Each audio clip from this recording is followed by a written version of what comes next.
only problem I had with it is that it was just too loopy, just with the consistent. I thought that it would have been cool for maybe a hook lead, so I just saved it over here.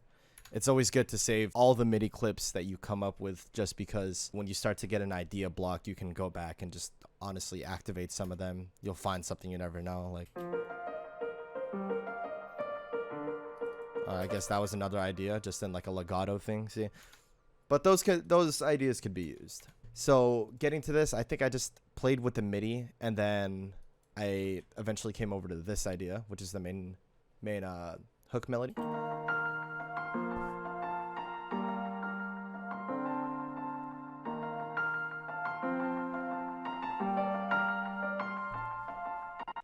The cool part about this hook melody is it opened up a lot of different possibilities for resolves later down the line. Let's say, so this one has this, and I like to describe these like these little parts as like, this is a comma in a sentence. This one here, this is a full step down, so this step down doesn't step down all the way, but this is a full step down, and this is the period to that sentence. With that melody, I was able to think of little cool things that I can do. I think I have a little different one here. Yeah, cool.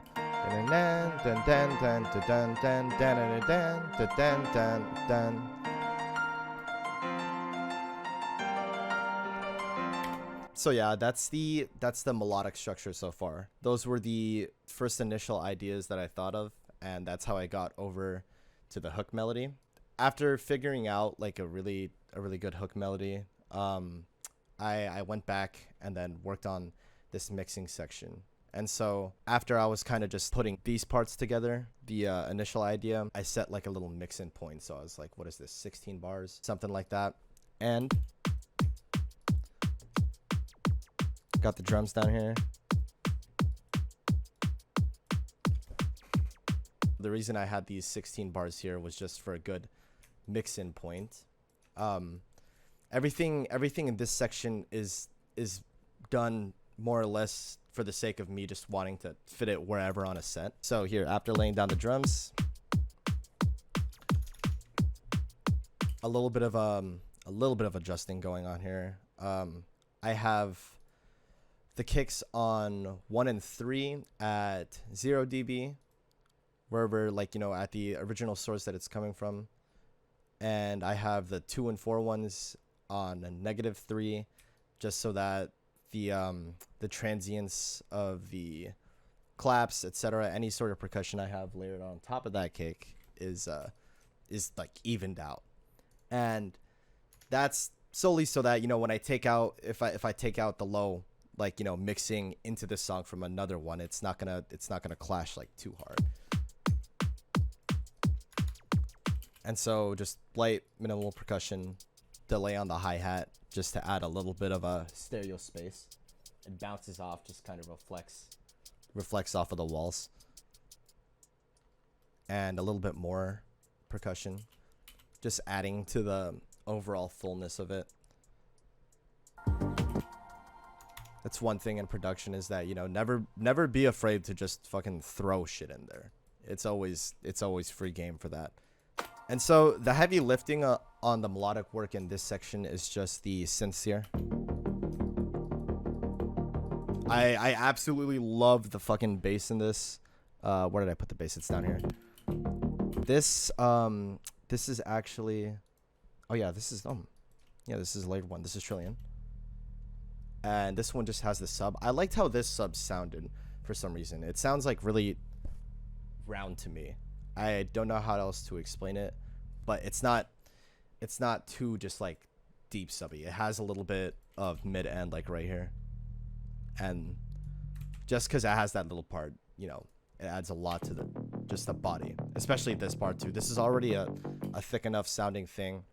This pluck, I found a video tutorial to make one that was like similar to 7 lines.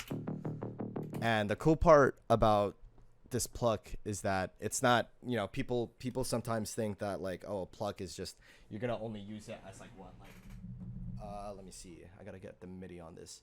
they're only gonna use it like this. Plucks don't always have to be used like that. Like, you know, all patches can honestly just be used for fucking whatever. Because when you turn this down, it's like good bass, you know. There's 2 layers. Again, we have this one, which is Trillion, and this one, which is Serum, running mostly the 120 and up frequency range, and so together just makes this big thick sound. Multiband dynamics, I always just use this for increasing just general dynamics in whatever sound. And another useful thing, EQ3. I know it's literally just another EQ, but the cool part about a lot of the Ableton things is that, you know, there's a good reason behind it. And so the EQ3 is just like something you would see on any sort of decks. They're on every single deck. So this here, I have some transitional elements going down. Like I take out the mid for this part, and that's automated over down on this section right here.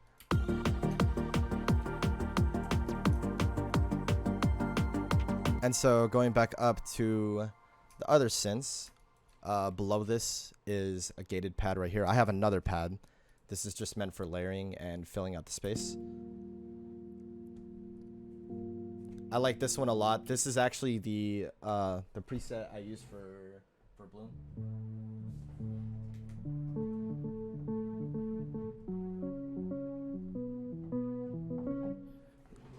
This is just layered a little bit differently, but I really like this preset just because it has a good amount of range here in the 200s. It's a thick sounding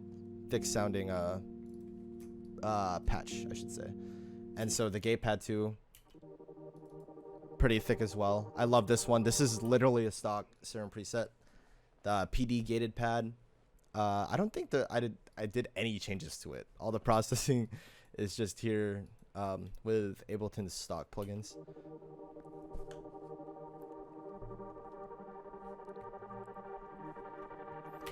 OTT, because in EDM everything needs OTT.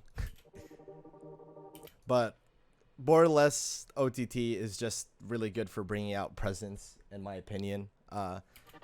It brings out a lot of the hidden parts of the sound because of the upwards and downwards compression. And so alongside that too, I have an auto filter here, which is basically your basic like low pass, high pass.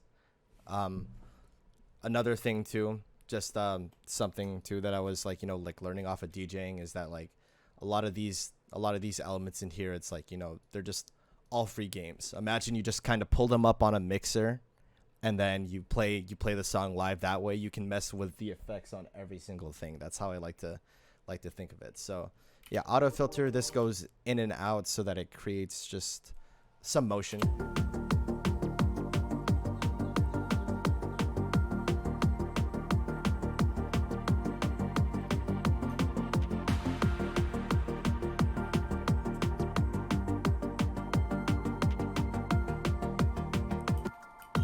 And then behind that, these are this is the main plug right here,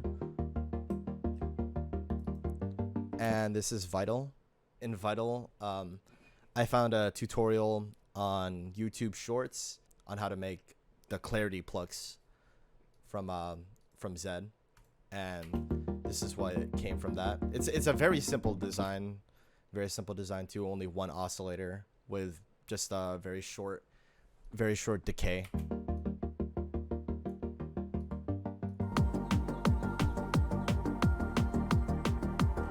And so with this layer, just more space in the background again. A lot of the things in here are just for the sake of filling out the entire spectrum. Because without this, you see it kind of, this adds like I should say like a roomy sound, you know what I mean? And on. So now there's more under that. And of course the best thing to do with any sort of synth is just use the cutoff filters to just sort of transition. So I don't know how much, okay, yeah, not too many effects in this general section. just because like the synths here do a lot of work in transitioning. So if I solo this entire group.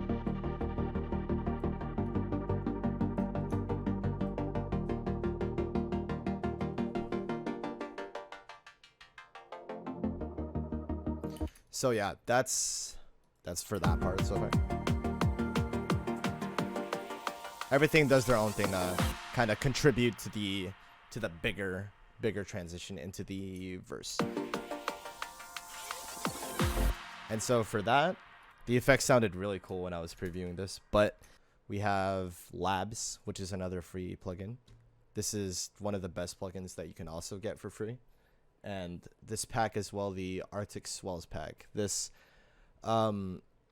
it's become like one of my signature sounds as of like the beginning of this year, and it's just because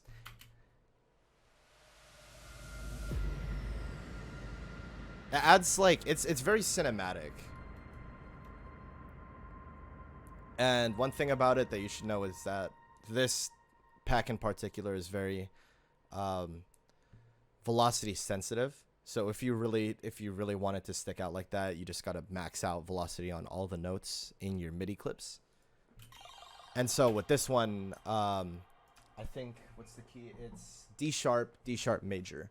So I played just a few notes as I was listening to this verse section, and what I like about the swells is that you can perform it with a sense of feeling rather than actually just being on time or something like that. So none of this is quantized.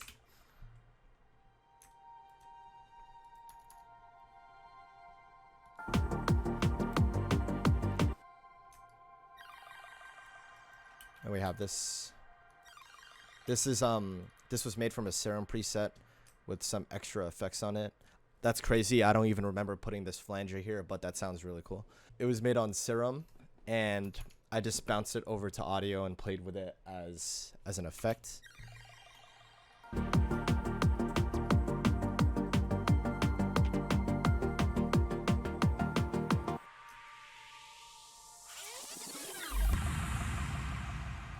So again, we have the same effect that's over here. I reused this a few times, not a few times, many times, and also happening a lot are these backspins. Well, this one's more of a rewind, and there's a backspin layered under it, but it sounds more like a rewind to me. And so now, going into the verse section.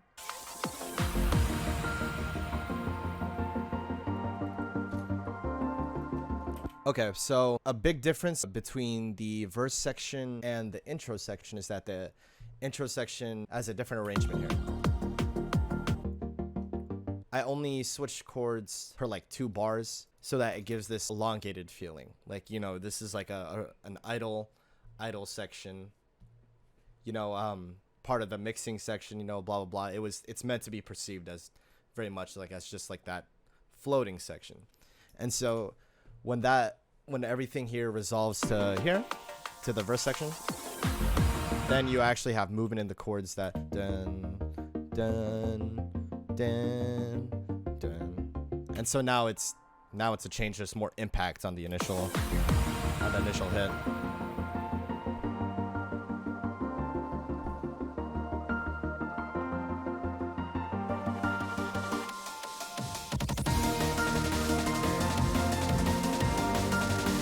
We'll go with the drums first here. I have a break somewhere here. And this drum break, I have no idea. I think I deleted the original sample down here somewhere. Anyways, with the original sample, I chopped it up and then chopped up the chopped up version and then did the same shit to that one. And then also more processing as well to make every single part of this break stick out.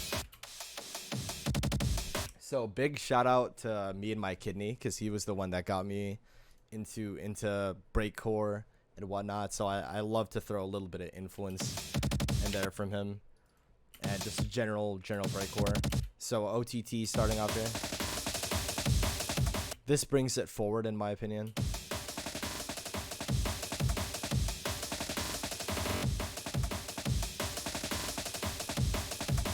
And then the power EQ, I had to do a little bit of surgery here.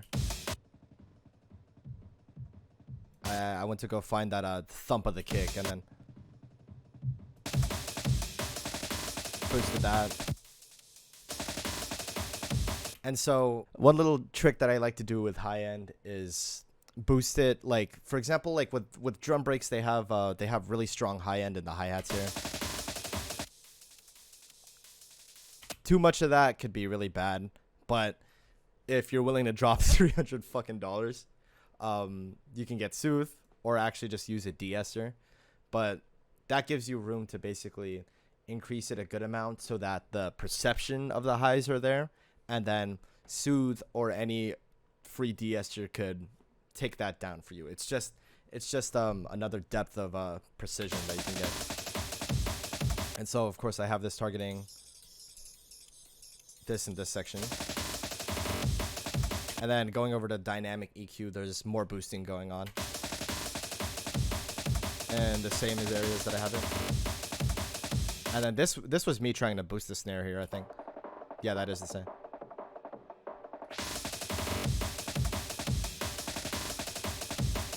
And with saturator, I like to think of saturator sometimes as fucking cheat codes to get your sound to sound louder, while also keeping it at least at a certain level right here. This is I have it at -5 here. I don't know what that's peaking at like 14 right there, which is really good going into the mix.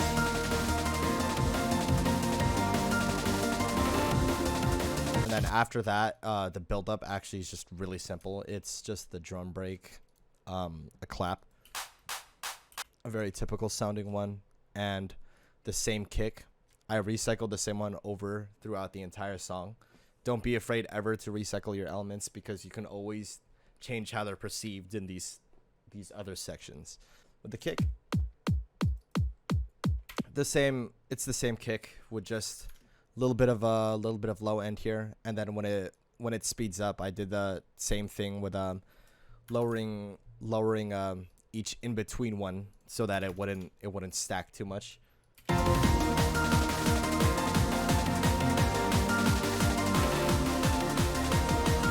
Now, one thing before the drop too, there's always some sort of filter on each track that automates, so I'm taking out the low end here. For this one,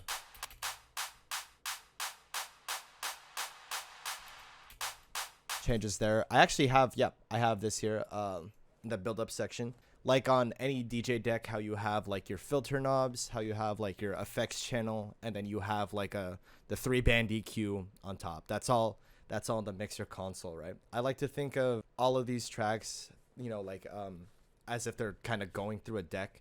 And so lately I always make it a thing to have this, you know, ready with like a filter, a reverb, so that I have the ability to you know, like do these transitions that you can do on deck. So like a reverb out. That's a common DJ transition. So with both of those effects on there, you can pull something like that. So in sections like these, like I think it's really important that everything so with the piano, I have now the resolve, the period of the sentence, as I was saying later in that little analogy. Dun, dun, dun, dun, dun. Gonna go to effects. And yeah, that's actually, I think, the only other effect that I have on here. And of course this thing. So going into that, with everything transitioning into that, now we finally have the pre-drop section. Yeah, pre-drop section, I always think it's really cool to have one in Happy Hardcore.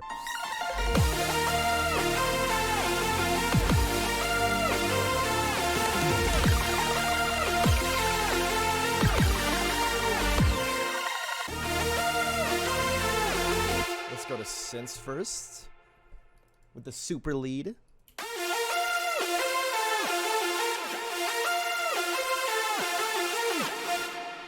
In this lead section, I actually discovered like one of the most important things about Happy Hardcore is always the pitch downs and wow, wow, wow, wow, wow, wow.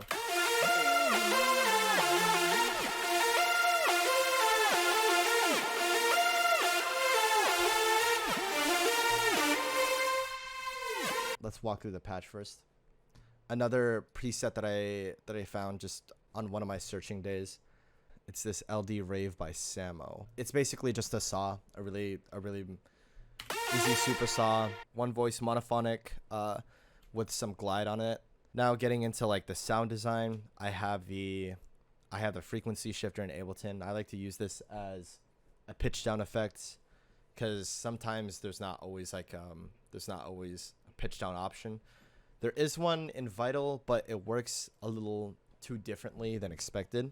So this is the easiest way, in my opinion, to do it. Is just I just automate it all and then continue that for the rest of the entire section.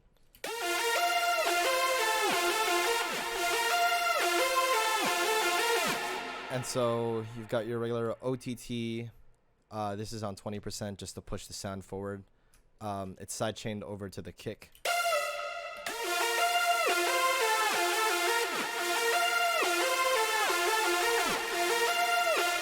And then with all my effects in parallel, of course, because in my opinion, you always need that extra control.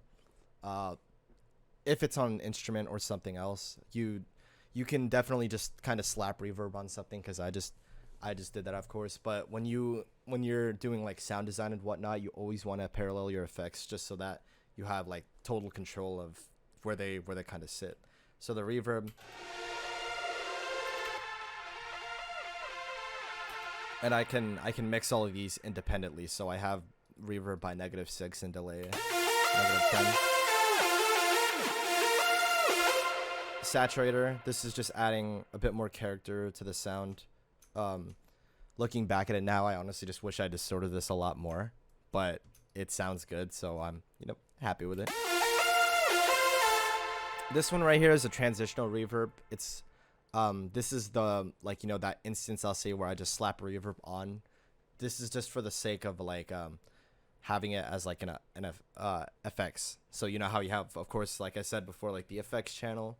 This is just here so that I have this knob to play with if I want to. And then I believe I did play with it somewhere down here. Let me see. Did play with it over here somewhere. Yep, right up here. So yeah, the lead, simple saw with a lot of processing just to bring it forward.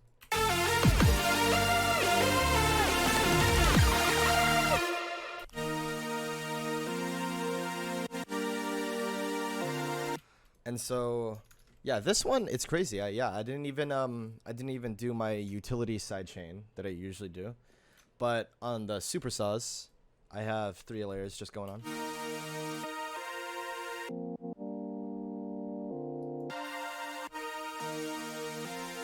I didn't care too much about the processing on these saws because the lead I felt like had a good amount of high end, and it had that hissy white noise that's meant to kind of fill out a super saw. So with the lead,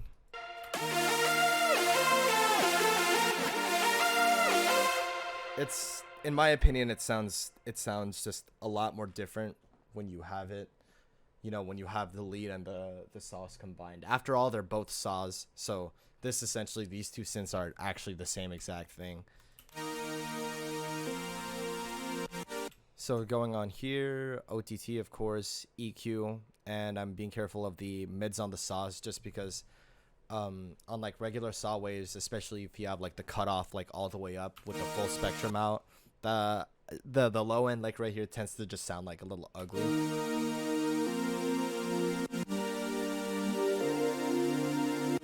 Or the low mids, I should say. So just, of course, basic plugins again. I got the frequency shifter here because I think at some point I did do a pitch down with this. Soothe, very important in my opinion on super saws. This is just on a de-ester setting right here, and that's just taking out the high end that could potentially hurt your ears in the mix.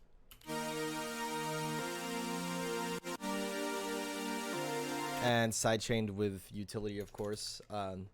When I first actually broadcasted like the production of this song, yeah, Mitri talked to me about it. He was like, well, you use utility as sidechain, and I was like, yeah. Just because with utility you have it's a different range of control. Utility will just like it's just a basic gain knob, and so it works differently with compression because like, you know, compression is always going to leave a little bit of the sound there, whereas utility just can cut it completely for you. So there's instances where you want to do that, there's instances where you don't want to do that. So this is just one where I thought it was cool to do it.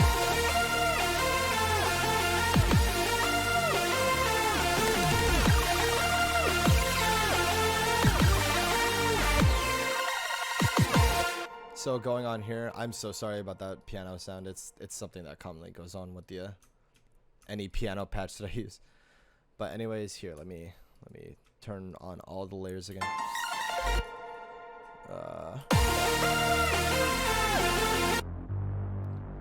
Big Reese. Not too much processing on it, just because Reese basses already tend to sound just super huge. Let me check. Cool. They tend to sound, yeah, just super huge already. And this reverses in. Let's see.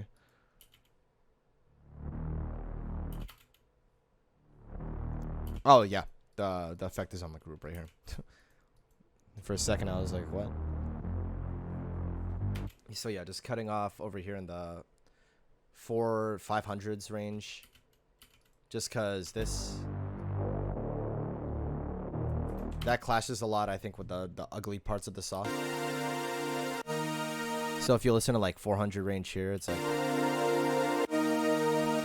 that can be a little too overwhelming. So voice crack, sorry.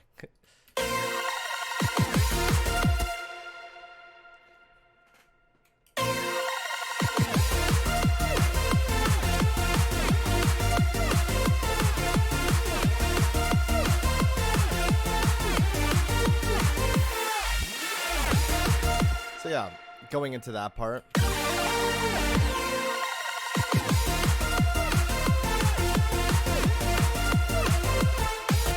The saws are just doing a simple gate motion. I wouldn't necessarily consider it sidechain, since, like, you know, that's what a gate does. But again, I have it all automated just because I like to have a lot of control over it.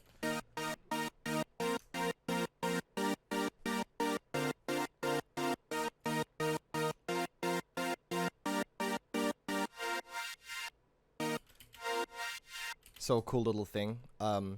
Again, the synths are aiding in the little transitions, little fills.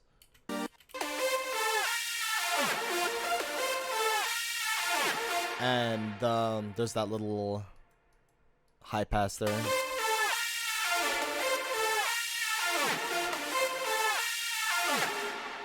me see here. It's up here, actually.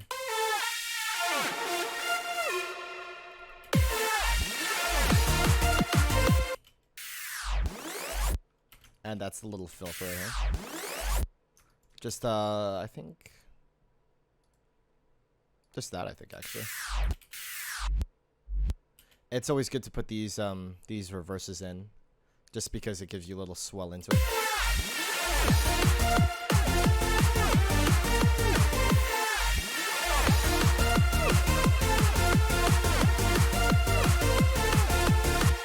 Now that I think about it, dude, that's probably a mistake, actually. I don't know what I had there, for I probably just misdeleted something just now, but whatever, if it's still in there. It doesn't sound bad. So now going into the drums. As I said before too, same exact kick. And there's not too much work done to the transients. There's not any work done to the transients, actually, just because the kick itself is already a good sample.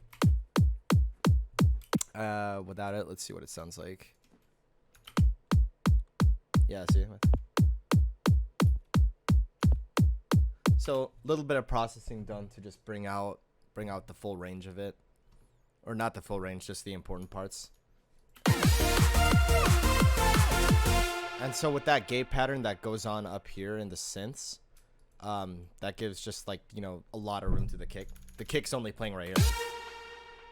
Or the lead, or technically, yeah, the kick is only playing just because of the sidechain.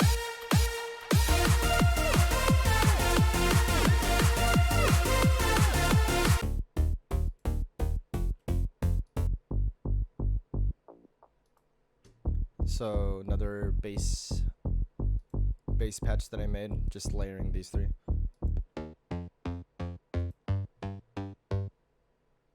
And then, yeah, that one actually had the white noise there.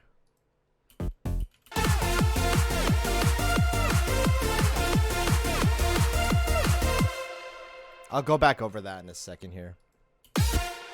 So this, just another snare.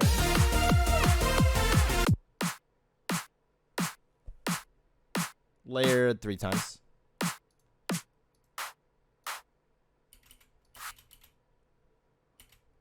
It's good to have like a little squashy sound effect in there, just so that you have like the perception of the, you know. It's very low in the background, but if you take it out, then you can kind of hear the difference. So on top of that, I have this, just this hi-hat loop, or I think there's 2 here.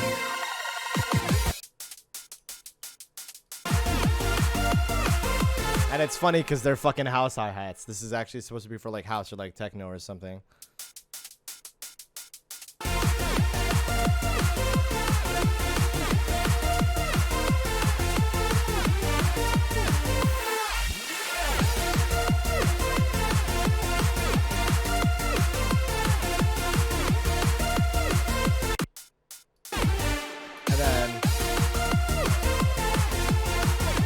This casually just sneaks up the open hat here in the background.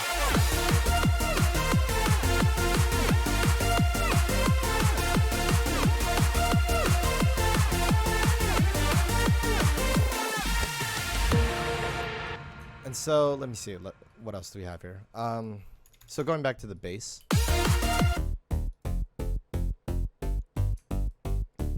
Again, not too much going on. It's just basic stock plugins pushing the sound forward again, and then saws, fairly basic. This, the only difference in comparison to this part is the sidechain pattern, and then the lead.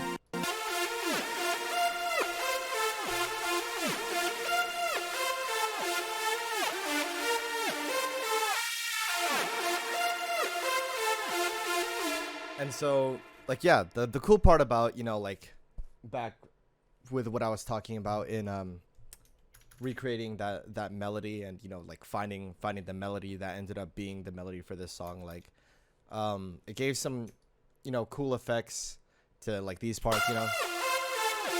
You know, that's something cool now that comes out of that composition, is that this part is like, wee. And of course with the delay it like echoes out, so it sounds, you know, it sounds really cool.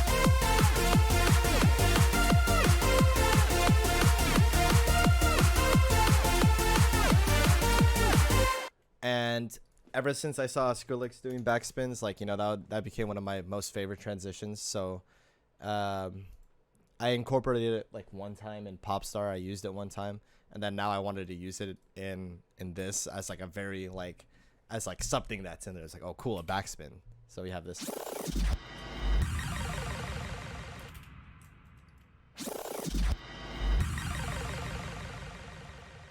And so those are the same exact effects that I showed off earlier. They're just being completely reused again. With the addition of the fill, of course.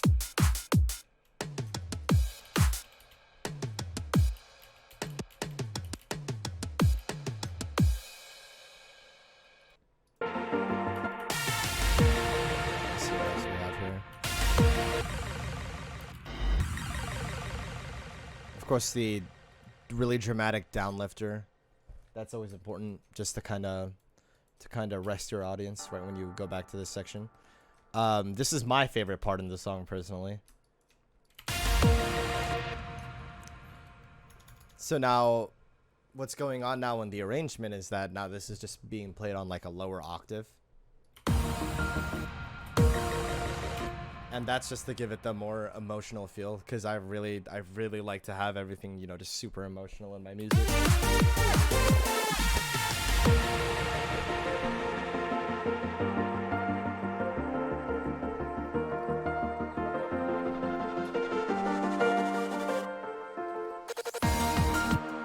Completely stole that, not the melody but the transition idea from the Porter song, Everything Goes On. I liked the glitch so much, so I just recreated him as.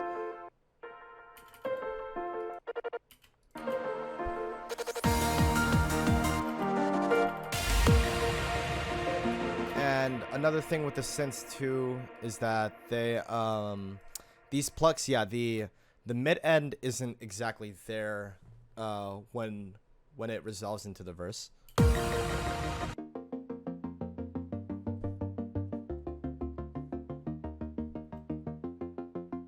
That gives you with the mid end coming back up, that gives you more of the feeling of just coming back into this section. So, you know, a little floaty.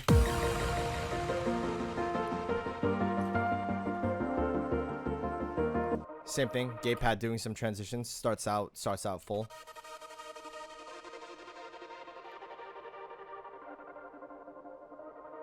Then adding it back.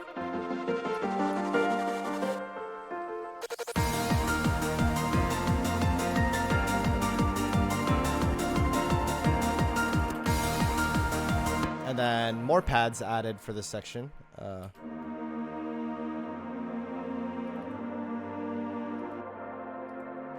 Labs, so you have the brass pad. If you ever use this pad, I don't know, go buy Soothe and slap it on and literally put it on the max, because for some reason this one has so much resonances, but they can be tamed with just surgical EQ. I just used Soothe as my shortcut. And another choir, so it's a pad and a choir layered under here, and this pad again, the that keys patch that I was showing off earlier.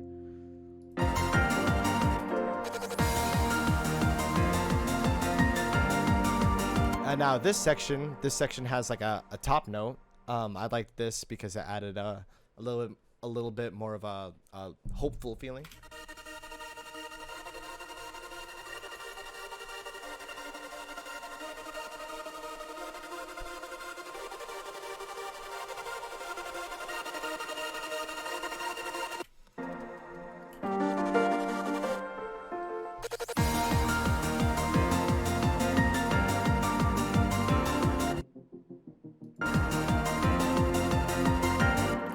At this point, the plucks are still going on, but the priority for me mostly was with the keys and the pads. I wanted those to be like the most things that the sounds that people pay attention most to. So with the plucks, they're still here in the background. They're not necessarily meant to be like heard, just more felt, and it covers that frequency range down here of, like, 200. It's part of covering that.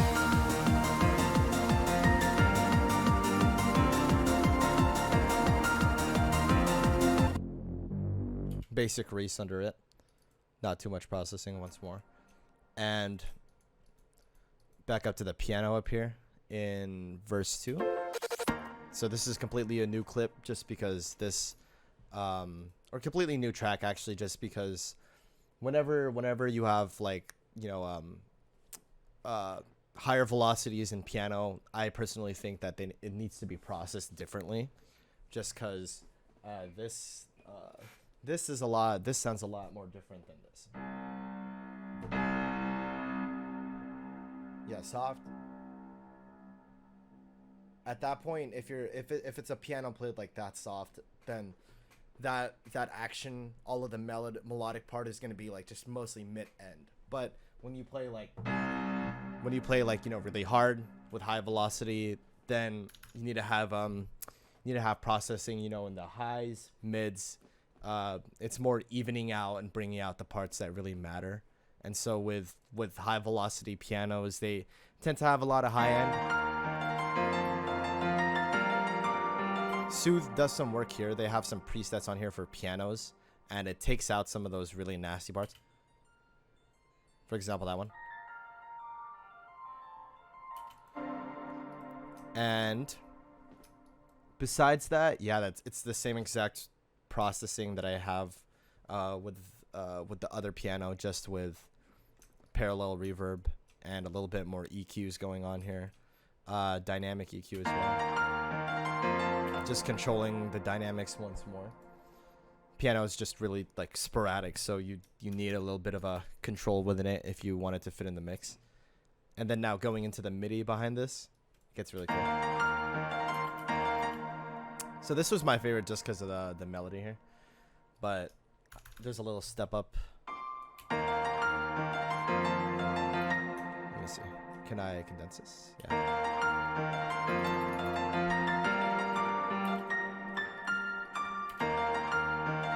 Counter melody.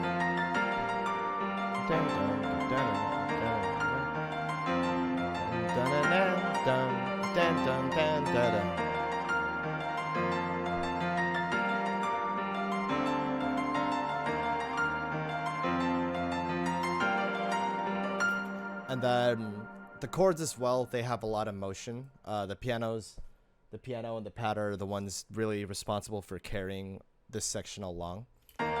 So with all the motion there and like, you know, the high presence of the pad, you get this.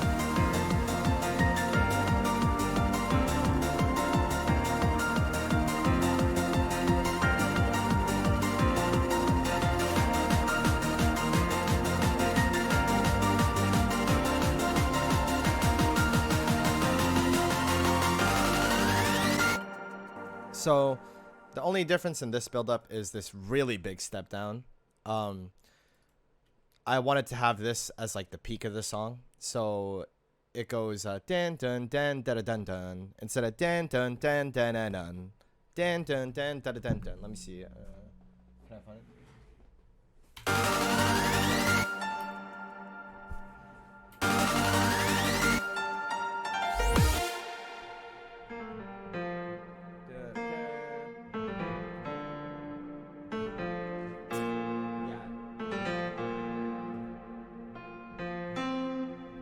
So yeah, that big step down makes room for this this again pre-drop section.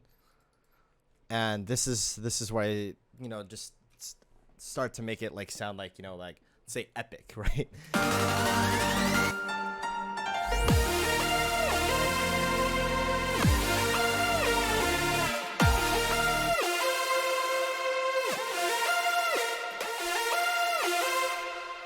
So the difference with this section is that the piano mostly carries it into it, while this is aided, the first section is aided by the transitional synth FX that I have down over in like that purple part.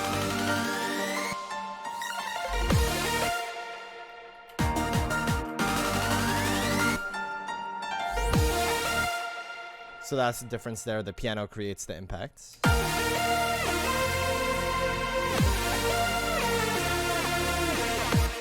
So what's going on in this lead here is the FX chain.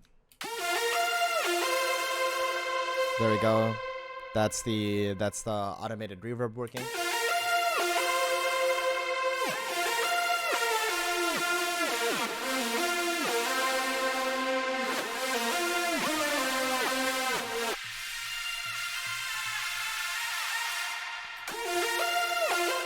So yeah, that's the reverb doing its job right here. That's just responsible for making it sound really distant.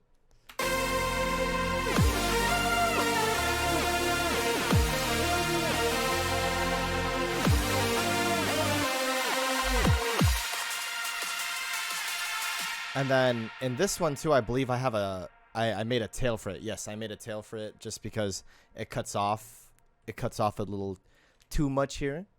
When I let me see, when I filter this.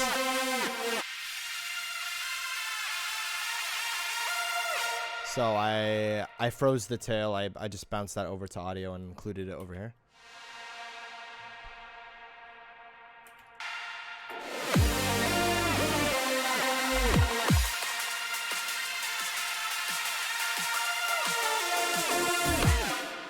And then for this section, I just had the supersaws just going left and right completely.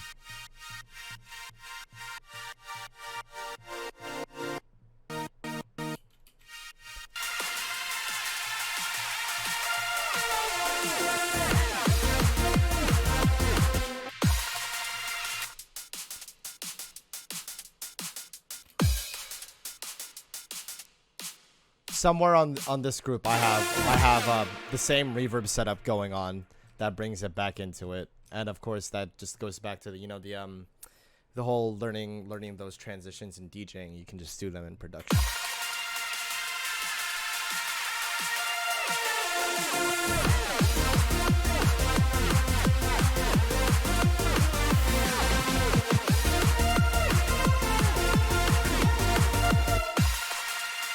So now at this point, it gave room. The melody gave room just for a little bit of a change. So another emotional step down.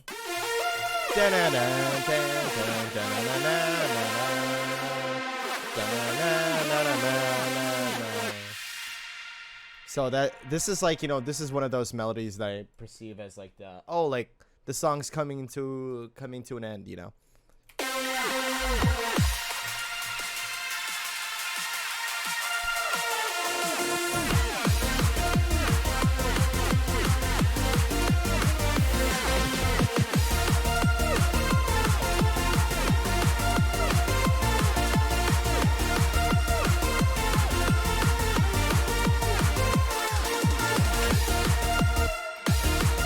So now the only thing that's been added to the drop is the counter lever.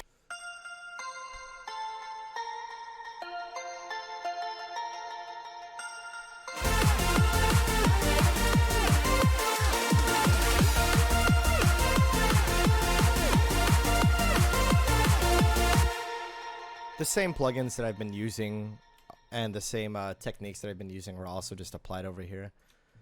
This preset is, once again, I think from the Samo one over here, but it has a pretty bell sound that I used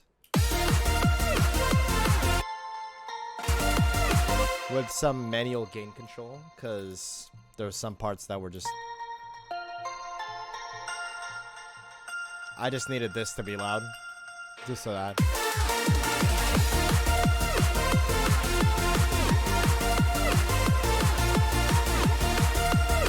Then wrapping it up now, going to the outro.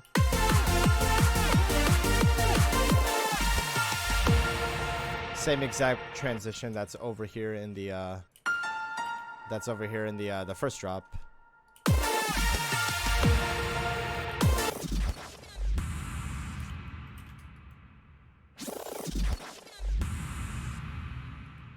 Sometimes these impacts are hard to get to really like sit in. So on some of the impacts, I'll put in like a reverb or something. This one actually didn't need it, but I think the one in the beginning had it or something like that. Oh, it's over. Okay, it's over here. So yeah, those are just layered. This is a clap one, and then one that has low end. There's no bass over here, so that's a good point to put it in, to have just random low end going on. The reason I say random is just because, sometimes you don't know what key the low end is in.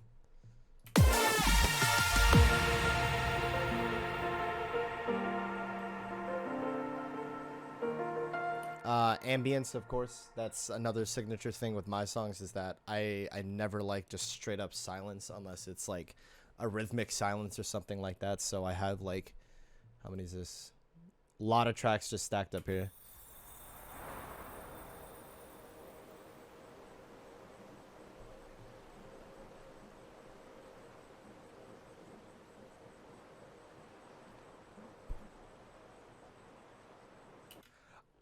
I do not know how to pronounce that at all, but thank you for the follow.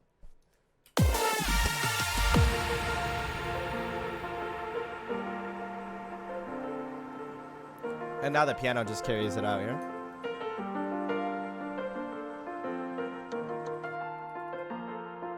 Oh shit. Okay, I forgot to talk about the piano processing. Okay. So, what I like to do with my pianos is I always just like, you know, really good mid end. I usually start off with RC20 for its saturation. Thank you so much, Jupiter, for having your account on this so I could use it. But I have it on the zap setting here. Just a tiny bit of wobble because it could sound weird if it's too much. And then I have the noise here, which is, you know, like the heavy lifting in this processing. It just adds like a little bit of noise each time you press the key, and that's because it's over here on the follow thing. Let me see. Pull it up on my controller here. With it, and then without. So just more character to the sound. And then, of course, parallel effects over on this side. Fresh air. This is really good at bringing some of the high end out. You never want to go too far with that, though, because it's like, basically, I think it's like a saturator, or it's an exciter, I should say. And then going on over here, I have the stereo channel. I have this down by -5. Just because that sounds a little ugly. Warms up the sound a little bit more.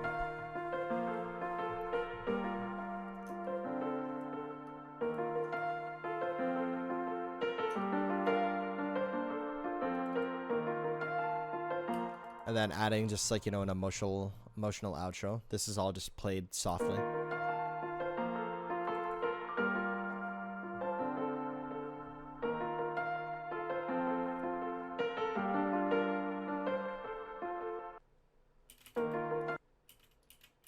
Glitch over here at the end. And in this song too, I turned the BPM down as well towards the end, just so that it just gives the illusion of like an actual recorded piano.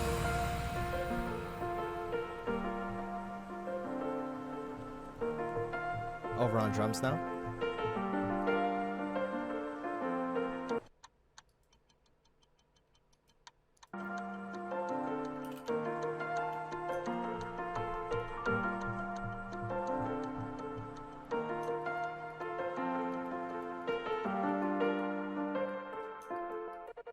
And then simple glitch out.